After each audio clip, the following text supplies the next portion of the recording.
আসসালামু আলাইকুম। পল্লবী মহিলা ডিগ্রি কলেজ আয়োজিত অনলাইন ক্লাসে সকল ছাত্রীদের স্বাগতম। আমি মোহাম্মদ শাফায়েত হাসান, প্রভাষক, ফিনান্স, ব্যাংকিং ও বিমা। আজ আমি অনার্স চতুর্থ বর্ষে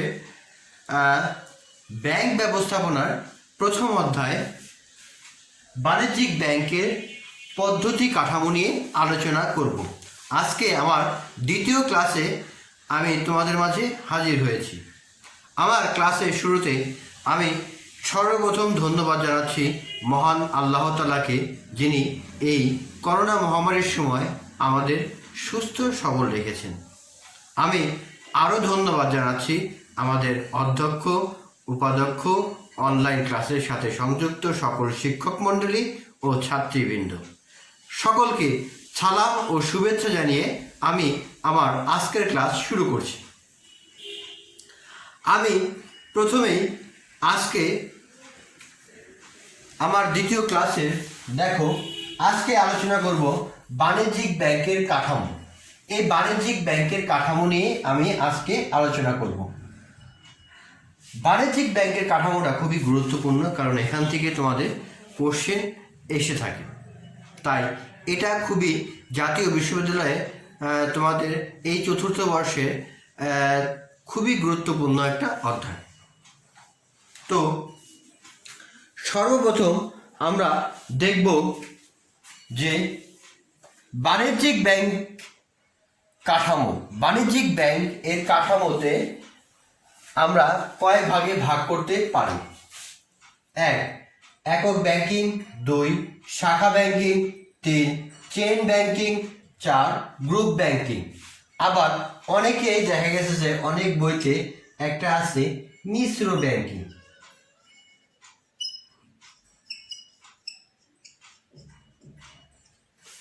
মিশ্র ব্যাংকিং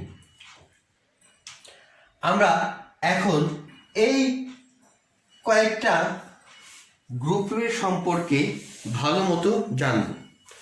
1 নম্বরে প্রথমেই আছে হলো একক ব্যাংকিং।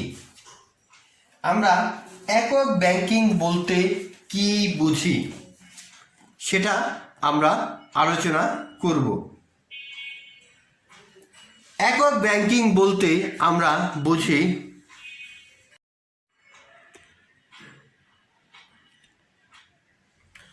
অর্থাৎ আমরা একক ব্যাংকিং কাকে বলে আমরা এখন জানব।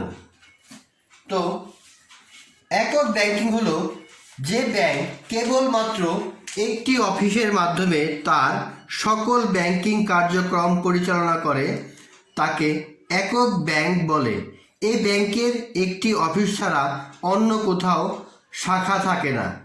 যুক্তরাষ্ট্রের অধিকাংশ ব্যাংক একক ব্যাংক, তাই একে যুক্তরাষ্ট্রীয় ব্যাংক ব্যবস্থাও বলে। তবে বাংলাদেশে এই ধরনের ব্যাংক নেই বললেই চলে। অর্থাৎ একক ব্যাংক বলতে আমরা সেই ব্যাংকই বোঝাবো যার একটি মাত্র শাখা। মনে করো একক ব্যাংক যদি আমাদের এটা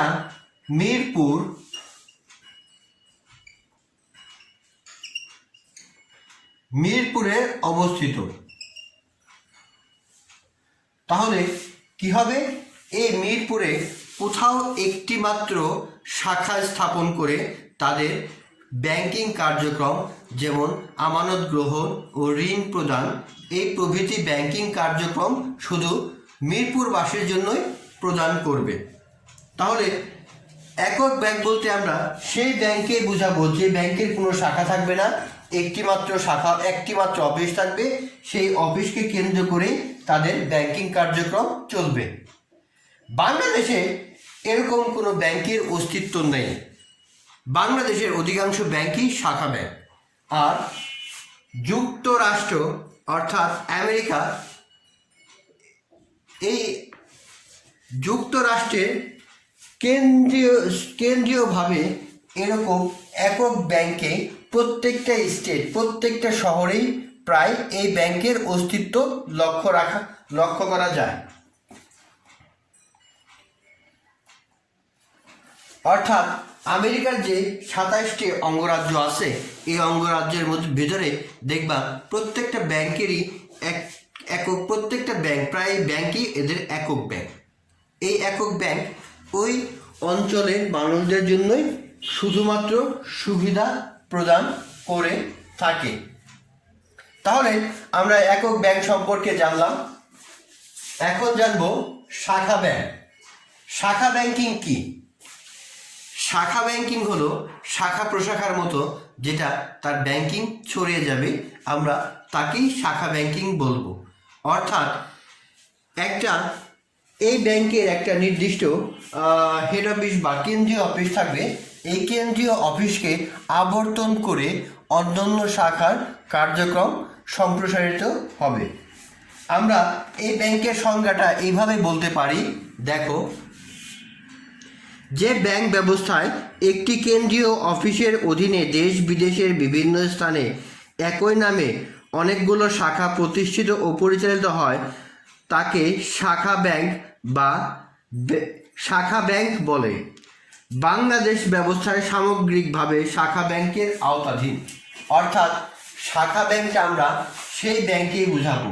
সাপোজ মনে করো জনতা ব্যাংক।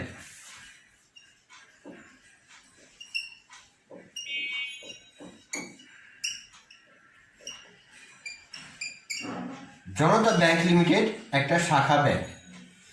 এই ব্যাংকটা মতিঝিলে তাদের কেন্দ্রীয় অফিস। মতিঝিল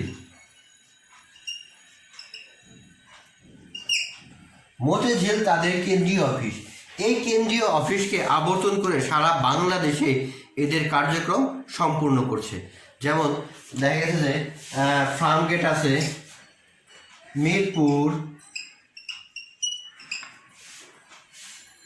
চট্টগ্রাম,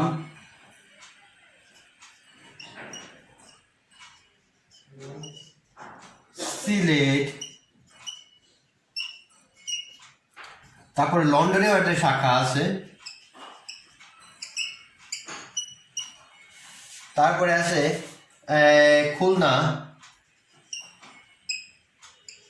ময়মনসিংহ, মিরপুর ঢাকার মধ্যে আছে, তারপরে আছে হলো ফার্মগেট, কাউরান বাজার, তারপরে আছে হলো ঢাকা ইউনিভার্সিটি, শাহবাগেও আছে।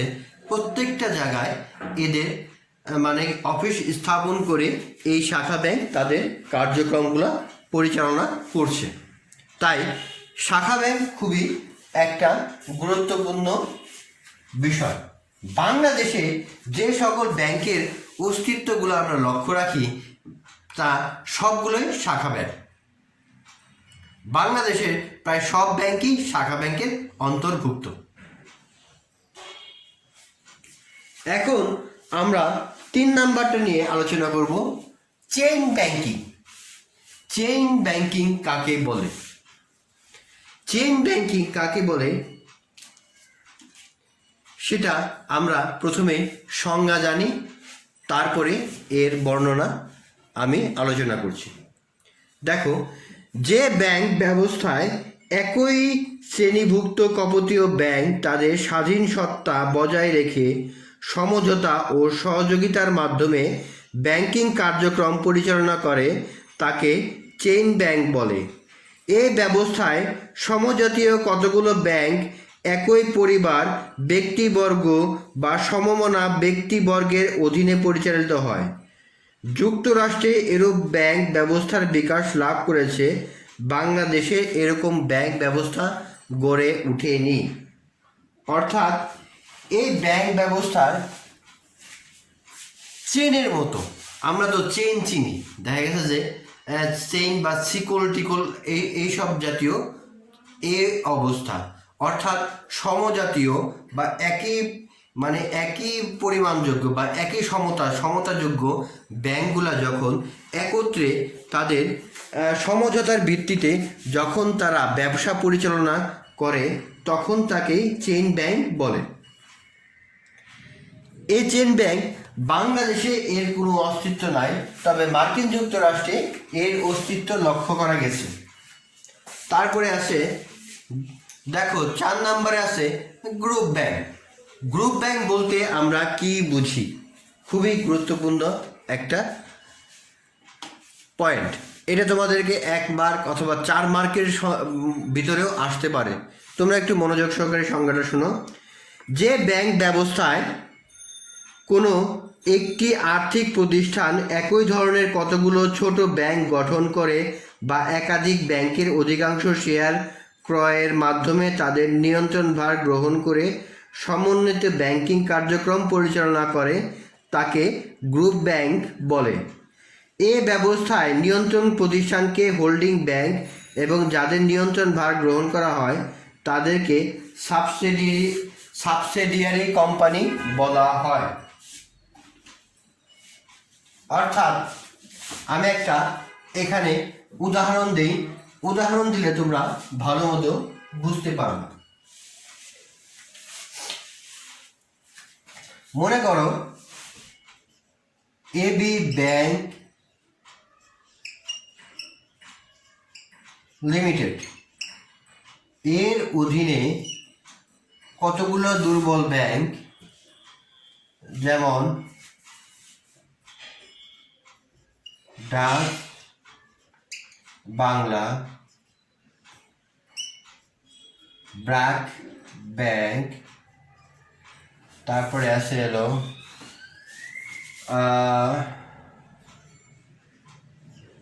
ইস্টার্ন ব্যাংক,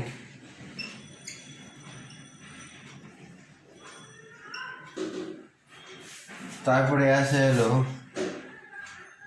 ইসলামী ব্যাংক,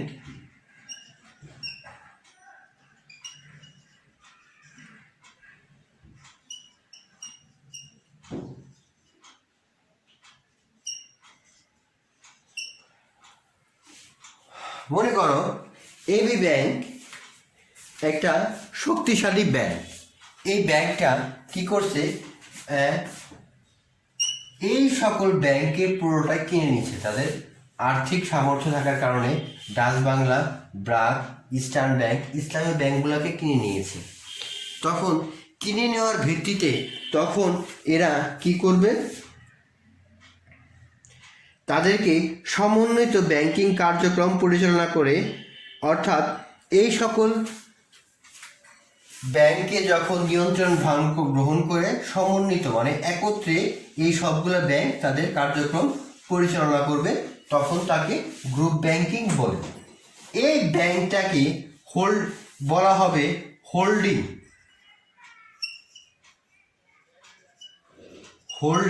ব্যাংক, আর এই সকল ব্যাংকে বলা হবে সাবসিডিয়ারি ব্যাংক। অর্থাৎ একটা প্রধান ব্যাংকের আওতায় অনেকগুলো ব্যাংক তাদের কার্যক্রম পরিচালনা করবে। আবার দেখো মিশ্র ব্যাংক বলতে আমরা সেই ব্যাংকেই বোঝাবো যে সকল ব্যাংক মিশ্র কার্যাবলী সম্পাদন করে। দেখা গেছে এই ব্যাংকগুলা আমানত সংগ্রহ করতেছে, ঋণ দান করতেছে, বিনিয়োগ করতেছে, মানে সম্পূর্ণ আমদানি রপ্তানিতে এলসি খোলার কাজে সাহায্য করতেছে, সব কাজেই করতেছে। তো মিশ্র ব্যাংকের অস্তিত্ব বাংলাদেশে না থাকলেও বাণিজ্যিক ব্যাংকগুলা এই মিশ্র কার্যাবলী সম্পাদন করে থাকে বাংলাদেশে।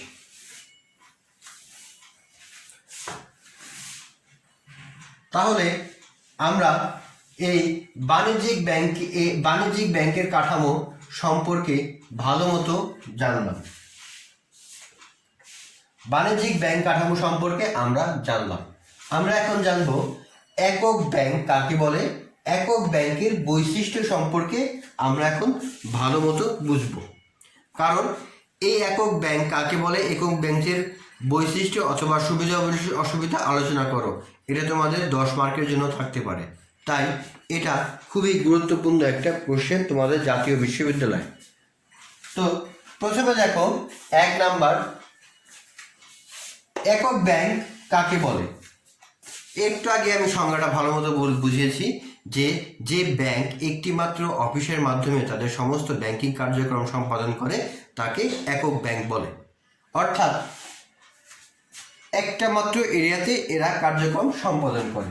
এখন একক ব্যাংকের বৈশিষ্ট্যটা দেখো, কেন্দ্রীয় পরিচালনা, শাখা অফিসের অস্তিত্বহীনতা, সীমিত কার্য এলাকা, সীমাবদ্ধ কার্যক্রম, কার্য স্বাধীনতা, কর্মচারীদের কেন্দ্রীয়করণ, সিদ্ধান্ত গ্রহণের কেন্দ্রীয়কতা বা সিদ্ধান্তগত গ্রহণের সুবিধা বা কেন্দ্রীয়কতা, যাই দেখো,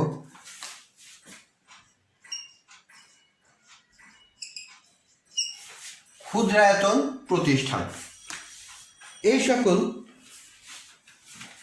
সুবিধা আমরা এখান থেকে পেয়ে থাকি। প্রথমে দেখো কেন্দ্রীয়ভূত বা কেন্দ্রীয় পরিচালনা বলতে আমরা কি বুঝবো একক ব্যাংকের, সেটা নিয়ে আমি এখন তোমাদের একটু বুঝিয়ে দিচ্ছি।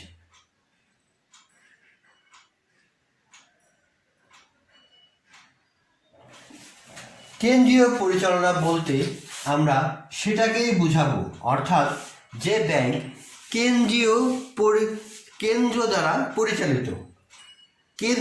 পরিচালিত, অর্থাৎ এই সকল ব্যাংকের যত সকল কর্মচারী আছে তারা কেন্দ্রীয় দ্বারা বা ম্যানেজমেন্ট দ্বারা পরিচালিত হয়। অর্থাৎ এই ক্ষেত্রে দেখা গেছে যে দেখো এর পরিচালনা কার্যক্রম একক অফিসের অভ্যন্তরে সীমাবদ্ধ থাকে। এই কারণে ব্যাংক কর্মীগণ কেন্দ্রীয় প্রশাসনের আওতায় বা কাছাকাছি থেকে দায়িত্ব পালন বা পরিচালনা করতে পারে। 2. শাখা অফিসের অস্তিত্বহীনতা। শাখা অফিস মানে যেমন জনতা ব্যাংকের সাপোজ মনে করো মিরপুরে একটা শাখা আছে, ফার্মগেট শাখা আছে, খুলনা শাখা আছে, সিলেট শাখা আছে, চট্টগ্রাম শাখা আছে, ময়মনসিংহ, রংপুর, দিনাজপুর, কিন্তু একক ব্যাংকের শুধুমাত্র একটা শাখাই থাকবে। যদি এই ব্যাংকটা মিরপুরে অবস্থিত হয় তাহলে এই মিরপুরের বাইরে এই ব্যাংক কখনোই তার ব্যাংকিং কার্যক্রম সম্পাদন করতে পারবে না। তাই এই ব্যাংক শুধুমাত্র মিরপুরে অবস্থিত থাকবে, মিরপুরের বাইরে এর অবস্থান বা কার্যক্রম সম্পাদন করার কোনো সুযোগ থাকে না। 3 নাম্বার দেখো সীমিত কার্য এলাকা অর্থাৎ এর কার্য পরিধিটি সীমিত অর্থাৎ নির্দিষ্ট করে দেবে। কেন্দ্রীয় ব্যাংকের কাছ থেকে যখন এই ব্যাংক অনুমোদন নেবে ব্যাংকিং ব্যবস্থায়, তখন কেন্দ্রীয় ব্যাংক একটা নির্দিষ্ট এরিয়াতে এর সীমাবদ্ধ করে দেবে। সাপোজ বাংলাদেশে যদি একটা মিরপুরে এই একক ব্যাংক পরিচালিত হয় বা একক ব্যাংকের একটা অনুমোদন পেল, সাপোজ মিরপুরে, শুধুমাত্র মিরপুরের বাসীদের আমানত সংগ্রহ করবে এবং ঋণ দান করবে। মিরপুরের বাইরে যে সকল অধিবাসী আছে তারা এই ব্যাংকে হিসাব খুলতে পারবে না এবং লেনদেন করতে পারবে না। তাহলে ভালো মতো তোমরা বুঝতে পেরেছ। সীমাবদ্ধ কার্যক্রম খুবই গুরুত্বপূর্ণ একটা বিষয়। দেখা গেছে যে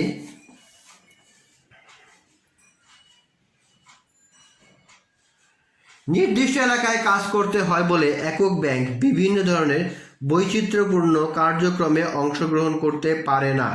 ফলে ব্যাংকিং কার্যক্রম সীমিত পরিসরের মাধ্যমে গণ্ডিবদ্ধ থাকে, অর্থাৎ এই কার্যক্রম সীমিত আকারে হয়, শুধুমাত্র মিরপুরবাসীতেই যে হয়।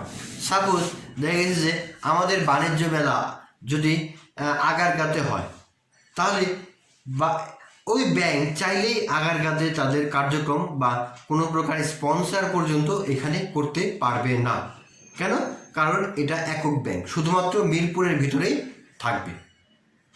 বোঝা গেছে? কার্য স্বাধীনতা। এই ব্যাংকের কর্মচারীরা একটু কার্য স্বাধীনতা বা কাজের স্বাধীনতা পেয়ে থাকে। এই ক্ষেত্রে একক ব্যাংক নিজের কাজের পূর্ণ স্বাধীনতা ভোগ করে। প্রথমে অফিসে কোনো নিয়ন্ত্রণ না থাকায় এর কর্মকর্তাগণ নিজস্ব বিচার বিবেচনা অনুযায়ী নিজ এলাকায় স্বাধীনভাবে ব্যাংকিং কার্যক্রম পরিচালনা করে। অর্থাৎ সাপোজ মিরপুরে যখন ব্যাংকটা প্রতিষ্ঠিত হবে, এর কর্মচারীগণ স্বাধীন এবং সুষ্ঠুভাবে তাদের ব্যাংকিং কার্যক্রম পরিচালনা করতে পারবে। তারপর দেখো কর্মচারীদের কেন্দ্রীয়করণ। কর্মচারীরা অবশ্যই কেন্দ্রীয়করণ বা মালিক বা ব্যবস্থাপকের সান্নিধ্যেই থাকবে, কারণ সবাই এই একটা অফিসকে কেন্দ্র করে তাদের কার্য পরিচালনা করে থাকে। অর্থাৎ একক ব্যাংক, সব কর্মচারী একই অফিসে কাজ করে, শাখা থাকে না বলে তাদের স্থানান্তর বা বদলির কোনো সুযোগ থাকে না, ফলে একক নির্দিষ্ট অফিসের মধ্যেই তাদের সারা জীবন কাজ করতে হয়। সিদ্ধান্ত গ্রহণের কেন্দ্রীয়কতা অর্থাৎ সুবিধা। দেখা গেছে যে একক ব্যাংক ব্যবস্থায় এক কেন্দ্রিক সরকারের মতো প্রধান কার্যালয়ে ব্যবস্থাপক ও প্রশাসক বিভিন্ন বিষয়ে সিদ্ধান্ত গ্রহণ করে থাকেন, ফলে এরূপ ব্যাংক ব্যবস্থায় দ্রুত সিদ্ধান্ত গ্রহণ করা যায়। অর্থাৎ সিদ্ধান্ত গ্রহণের সময় দ্রুত, যে কোনো পরিস্থিতিতে এরা দ্রুত সিদ্ধান্ত এবং গ্রহণ করে এবং তা বাস্তবায়নে সহায়তা করে। ক্ষুদ্রায়তন প্রতিষ্ঠান। দেখো, ব্যাংকিং জগতে একক ব্যাংক ক্ষুদ্রায়তন প্রতিষ্ঠান হিসাবে গণ্য। ছোট প্রতিষ্ঠানে যে সকল সুবিধার সুফল রয়েছে এরূপ ব্যাংক তা অর্জন করতে পারে। দূরবর্তী অঞ্চলে অর্থ স্থানান্তর এরূপ ব্যাংক যোগাযোগের এর সহযোগিতা নেয়। অর্থাৎ এই ব্যাংকটা খুবই ক্ষুদ্র এবং ক্ষুদ্রায়তন, এই কারণে ক্ষুদ্রায়তন খরচও কম হয়, তারপর দেখা গেছে প্রশাসনিক ব্যয়ও অনেক কম হয়, অনেক সুযোগ সুবিধা এরা গ্রহণ করে। কিন্তু যখন দূরবর্তীতে, যেমন মিরপুর থেকে যদি চট্টগ্রামে টাকা প্রেরণ করতে হয়, তখন চট্টগ্রামের কোনো ব্যাংকের সাহায্য এরা গ্রহণ করে থাকে। তাহলে নিশ্চয়ই ভালো মতো সুবিধাগুলো, বৈশিষ্ট্যগুলো বুঝতে পারলাম। এখন আমি তোমাদের একক ব্যাংকের সুবিধা এবং অসুবিধা নিয়ে আলোচনা করব।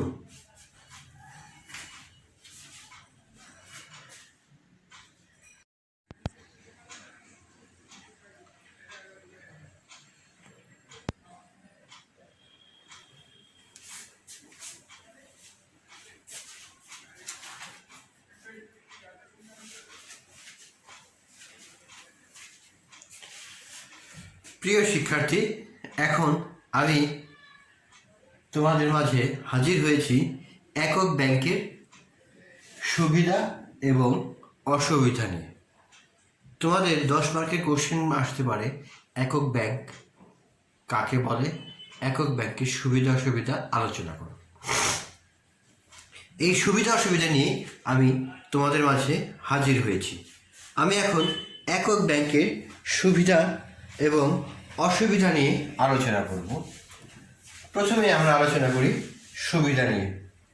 দেখো, সুবিধার মধ্যে আছে সহজ গঠন, স্থানীয় চাহিদা পূরণ, দ্রুত সিদ্ধান্ত গ্রহণ, দক্ষ ব্যবস্থাপনা, স্বতন্ত্র সত্তা, প্রত্যক্ষ সম্পর্ক, সহজেই ঋণ প্রাপ্তি, ঝুঁকি কম, বিলোপ সাধনের সুবিধা, দ্রুত কাজের সম্পাদন, মালিক কর্মচারীর সম্পর্ক, মিতব্যয়িতা অর্জন। এগুলা একক ব্যাংকের সুবিধা। আমি এখন একক ব্যাংকের সুবিধা পর্যায়ক্রমে বর্ণনা করছি।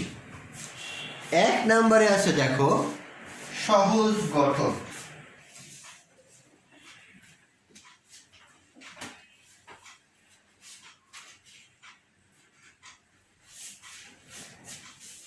এক নাম্বার দেখো, সহজ গঠন। এই একক ব্যাংক গঠন প্রণালীটা খুবই সহজ। এটা একজন মালিকানার আন্ডারে হতে পারে, অংশীদারের ভিত্তিতে হতে পারে, আবার অনেক সময় যৌথ মালিকানার ভিত্তিতেও হতে পারে। তাই সহজেই গঠন করা যায়। একটা মাত্র অফিস, তার মানে কি, আমি একটা মাত্র অফিস, বাংলাদেশ ব্যাংকের অনুমোদন, সরকারের অনুমোদন এবং প্রয়োজনীয় কিছু জিনিসপত্র সম্পাদনের মাধ্যমেই সহজেই আমি এই ব্যাংক গঠন করতে পারব। 2 নাম্বার দেখো, স্থানীয় চাহিদা পূরণ। একক ব্যাংক শুধুমাত্র স্থানীয় চাহিদার উপরে বেশি গুরুত্ব দেবে, কারণ এটা স্থানীয় ব্যাংক বা লোকাল ব্যাংক নামেও পরিচিত। সাপোজ মনে করো যদি তোমাদের ব্যাংকটা মিরপুরে অবস্থিত, লক্ষ্য রাখো,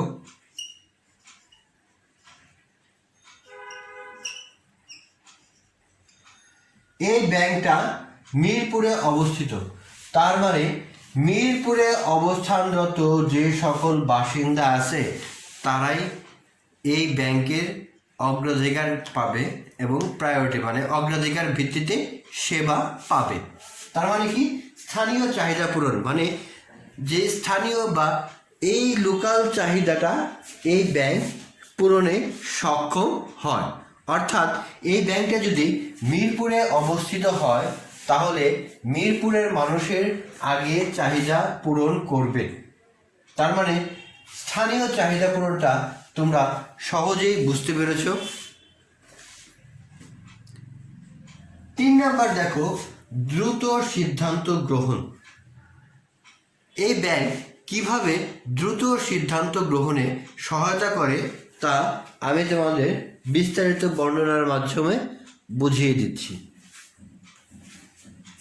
এই ব্যাংকের অফিস একটা, সাপোজ মনে করো এটা একটা অফিস, সমস্ত কর্মকর্তা, ব্যবস্থাপক এবং কর্মচারীরা এখানে অবস্থান করে।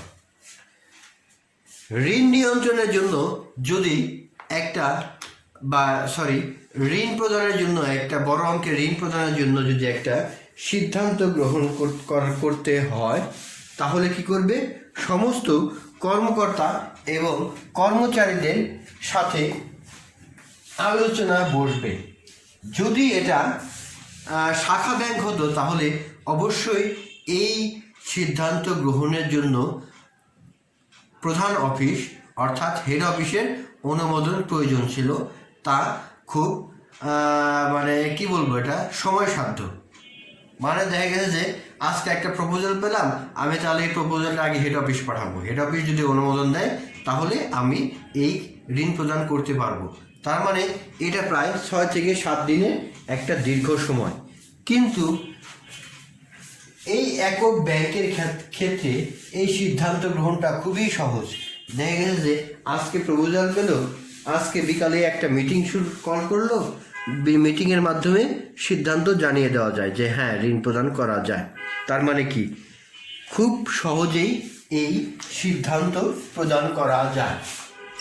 তার মানে খুব সহজেই আমি আমার সিদ্ধান্তগুলো প্রদান করতে পারবো এই একক ব্যাংকের মালিকানা। তারপর দেখো 4 নাম্বারটা আছে দক্ষ ব্যবস্থাপনা। অর্থাৎ দক্ষ ব্যবস্থাপনা একটা খুবই গুরুত্বপূর্ণ বিষয়। একক ব্যাংকের কার্যাবলী একই অফিসে সীমাবদ্ধ থাকে, যার কারণে এর ব্যবস্থাপনা ও তত্ত্বাবধান কার্য প্রত্যক্ষ ও সহজেই হয়। একদিকে প্রত্যক্ষ ও ব্যক্তিগত তত্ত্বাবধানের সুযোগ, অন্যদিকে ছোট প্রতিষ্ঠান ও জটিলতামুক্ত হওয়ার এর ব্যবস্থাপনা দক্ষতার সাথে কার্য সম্পাদন করতে পারে। তার মানে খুব সহজেই এই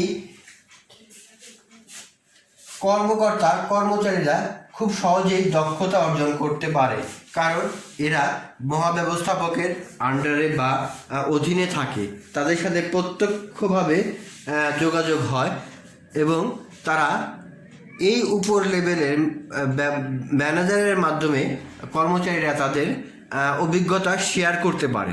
ফলে এই ক্ষেত্রে দক্ষ ম্যানেজারের সান্নিধ্য পায়। ফলে এতে কি হয়, কর্মচারীরা ব্যবস্থাপনার ক্ষেত্রে দক্ষ হয়ে ওঠে। 5 নাম্বার স্বতন্ত্র সত্তা। 5 নাম্বার স্বতন্ত্র সত্তা একটা খুবই গুরুত্বপূর্ণ বিষয়। স্বতন্ত্র সত্তা তার মানে কি, এই ব্যাংকটা একটা আলাদা সত্তা থাকে। এই সত্তার মাধ্যমে কি করে, একটা অফিস একটা মাত্রই মানুষ বা সিদ্ধান্ত গ্রহণ করতে পারে। ফলে কি হয়, এই সত্তাগুলো আলাদা হিসেবে কাজ করে।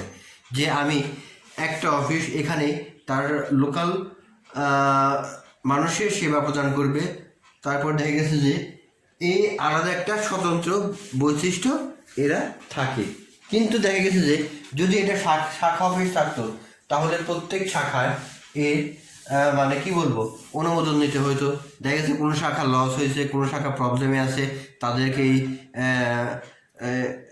দিক নির্দেশনা দিতে হতো, যা একটা খুবই জটিল প্রক্রিয়া। প্রত্যক্ষ সম্পর্ক খুবই গুরুত্বপূর্ণ। প্রত্যক্ষ সম্পর্কটা হলো এখানে ব্যাংক ও কর্মকর্তার বা গ্রাহক এবং ব্যাংক কর্মকর্তার মাধ্যমে যে সম্পর্কটাকে, এই সম্পর্কটাকেই আমরা বলবো প্রত্যক্ষ সম্পর্ক। অর্থাৎ প্রত্যক্ষ সম্পর্ক তার মানে এটা কি হচ্ছে, একক ব্যাংক ক্ষুদ্র হওয়া প্রতিষ্ঠান হওয়ার কারণে এখানে কর্মচারীর সংখ্যাও কম থাকে। তারপরে দেখা গেছে যে মালিক ও কর্মচারী একই স্থানে অফিসে কাজ করে, তাই উভয়ের সম্পর্ক সাধারণত ঘনিষ্ঠ ও মধুর সম্পর্ক হয়ে থাকে। তারপরে গ্রাহকদের সাথেও এর প্রত্যক্ষ সম্পর্ক একটা তৈরি হয়ে যায়, কারণ এখানে তো কোনো মানে ট্রান্সফারের সিস্টেম নেই। এই ক্ষেত্রেও এটা খুবই গুরুত্বপূর্ণ একটা বিষয়।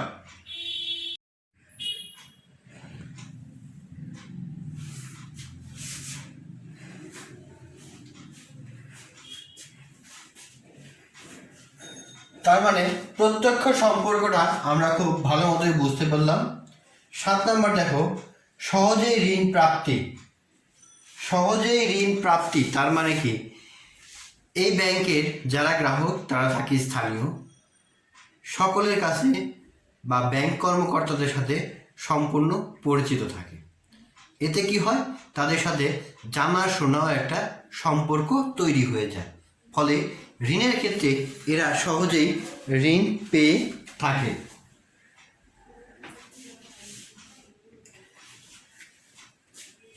তার মানে আমার বাসা যদি এই মিরপুরে থাকে, তার মানে কি এই ব্যাংকের কর্মকর্তাদের সাথে শুধু মিরপুরের বাসিন্দারা যোগাযোগ করবে, তার মানে তাদের সাথে একটা ভালো সম্পর্ক, গ্রাহক এবং ব্যাংকারের ভিতরে ভালো সম্পর্ক তৈরি হয়ে যাবে। ফলে গ্রাহকরা চাইলেই ব্যাংক থেকে সহজেই এই ঋণ গ্রহণ করতে পারে। তারপর দেখো, ঝুঁকি কম। এই সব ব্যাংকে ঝুঁকির পরিমাণ খুব কম থাকে, প্রতিষ্ঠানটা ছোট, তারপরে এরা যাচাই বাছাই করে সম্পূর্ণ ঋণ প্রদান করে। এতে কি হয়, ঝুঁকির পরিমাণটা এখানে খুবই কম থাকে, অর্থাৎ ঝুঁকির পরিমাণটা এখানে সহজেই পরিমাপযোগ্য।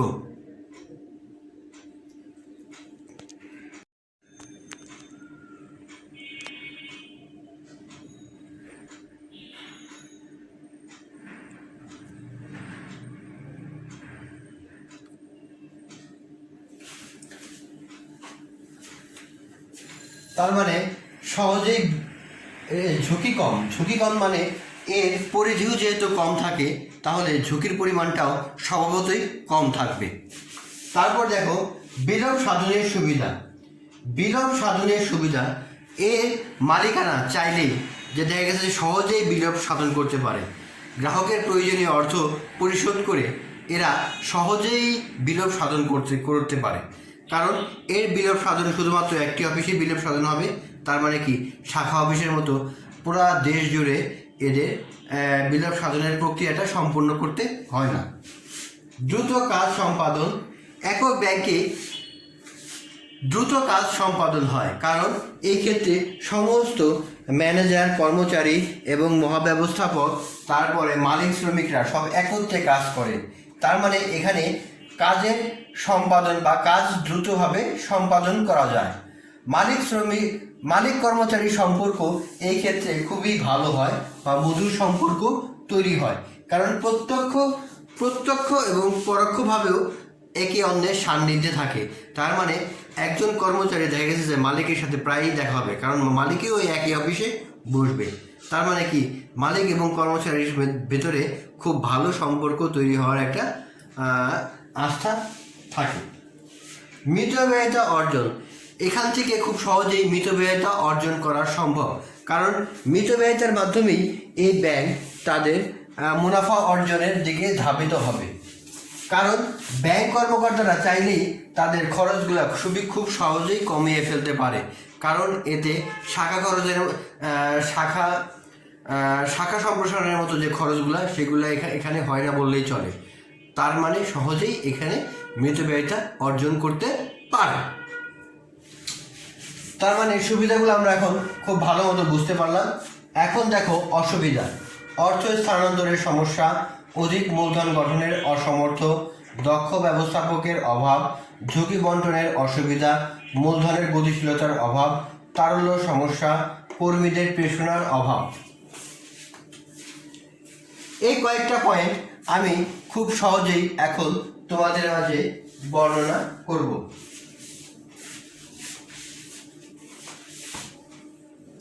দেখো, 1 নাম্বার, অর্থ স্থানান্তরের সমস্যা খুব জটিল একটা প্রক্রিয়া। কারণ আমি যখন আমার মিরপুরে বাসা, আমি চিটাগাং যাব, তার মানে কি চিটাগাং থেকে আমি মাল কিনবো, এখান থেকে ব্যাংকের মাধ্যমে বা আমি ক্যাশ টাকা নিয়ে যাব না, আমি তো ব্যাংকের চেক নিয়ে যাব। তার মানে কি মিরপুর থেকে চিটাগাংয়ে টাকা ট্রান্সফার করাটা খুবই জটিল একটা প্রক্রিয়া। এই প্রক্রিয়াতে ব্যাংক কী করবে, মিরপুরের ব্যাংকটা যেটা একক ব্যাংক, সেটা ওইখানে অবস্থিত অন্য কোনো ব্যাংক বা তাদের সমর্থ ব্যাংক তাদেরকে মাধ্যমে পে অর্ডার অথবা ব্যাংক ড্রাফট দেবে। এই ব্যাংক ড্রাফট ভাঙে তারপরে টাকা তুলতে হবে। এখানে আমরা অনলাইন সুবিধা পাবো না। এই ব্যাংকে অনলাইন সুবিধা না পাওয়ার কারণে এই অর্থ স্থানান্তরের একটা বড় সুবিধা পরিলক্ষিত হয়। তারপর দেখো, অধিক মূলধন গঠনের অসমর্থ, অর্থাৎ এখানে অধিক পরিমাণ মূলধন গঠনের এখানে অসমর্থ, কারণ ব্যাংকটা একক। শুধুমাত্র মিরপুরে যে সকল মানুষজন বসবাস করে যদি মিরপুরে অবস্থিত হয়, তাহলে তাদের কাছ থেকেই তারা আমানত সংগ্রহ করবে, তার মানে মূলধন এখান থেকে সংগ্রহ করবে। কিন্তু শাখা অফিসগুলো দেখো সারা দেশের মাধ্যমে শাখা প্রশাখার মাধ্যমে কি করে এদের মূলধন সংগ্রহ করে।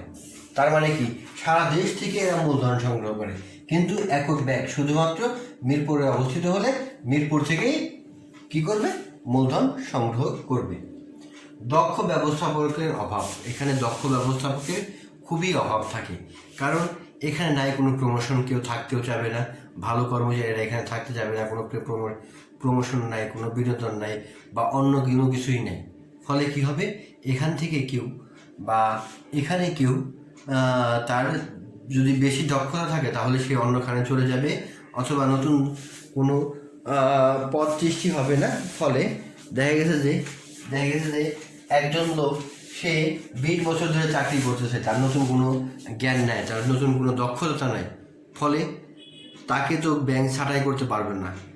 এতে কি হবে, দক্ষ ব্যবস্থাপকের খুব ঘাটতি বা অভাব দেখা দেবে এই ব্যাংকে। ঝুঁকি বন্টনের অসুবিধা, ঝুঁকি বন্টনের প্রচুর অসুবিধা এই ব্যাংকে পরিলক্ষিত হয়। কিভাবে হয় একটু দেখো, একটা মাত্র শাখা, একটা মাত্র ব্যাংক, একটা ব্যাংকের একটা শাখা, তার মানে এখানে কি হবে, যদি ঝুঁকি বা বিপদ বা কোনো ঋণ ডিফল্ট বা আদায় না হয় তাহলে এখানে প্রচুর ঝুঁকি লক্ষ্য রাখা যায়। কিন্তু শাখা ব্যাংক একটু দেখো, একটা শাখা যদি খারাপ করে অন্য কোনো শাখা দিয়ে লাভ করে ওই শাখার ক্ষতিগুলো এরা পুষায় নিতে পারে।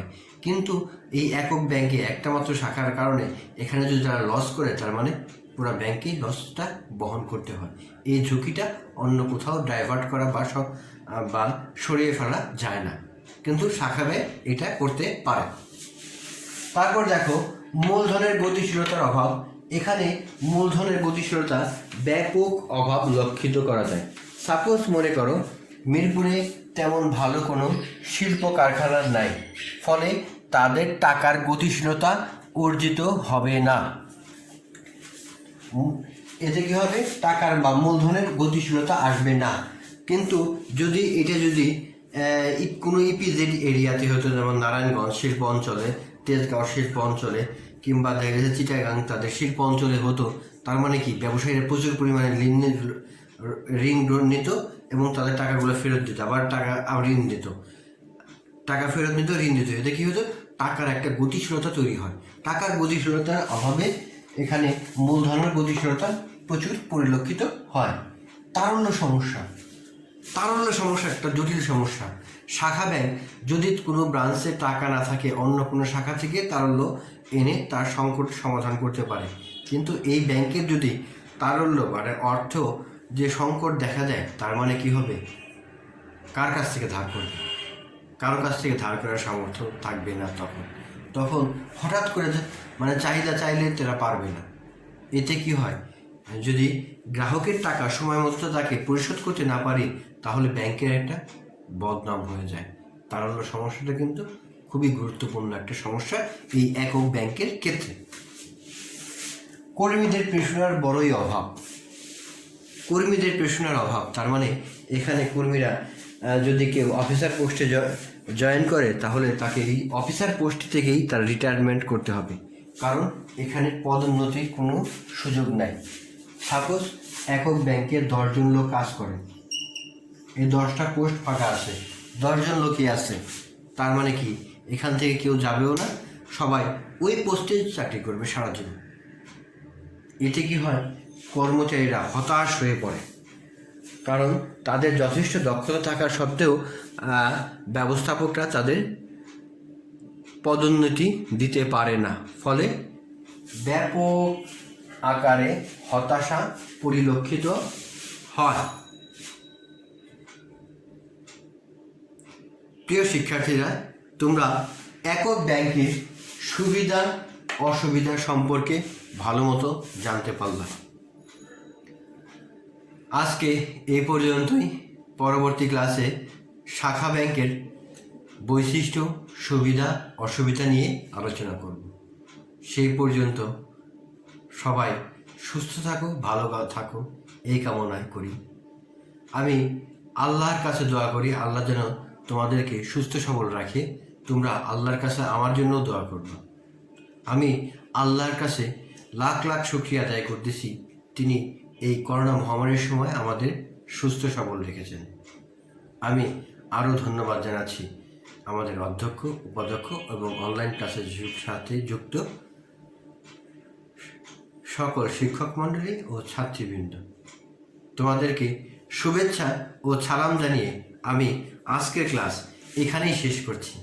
সবাই ভালো থেকো, সুস্থ থেকো। আল্লাহ হাফেজ।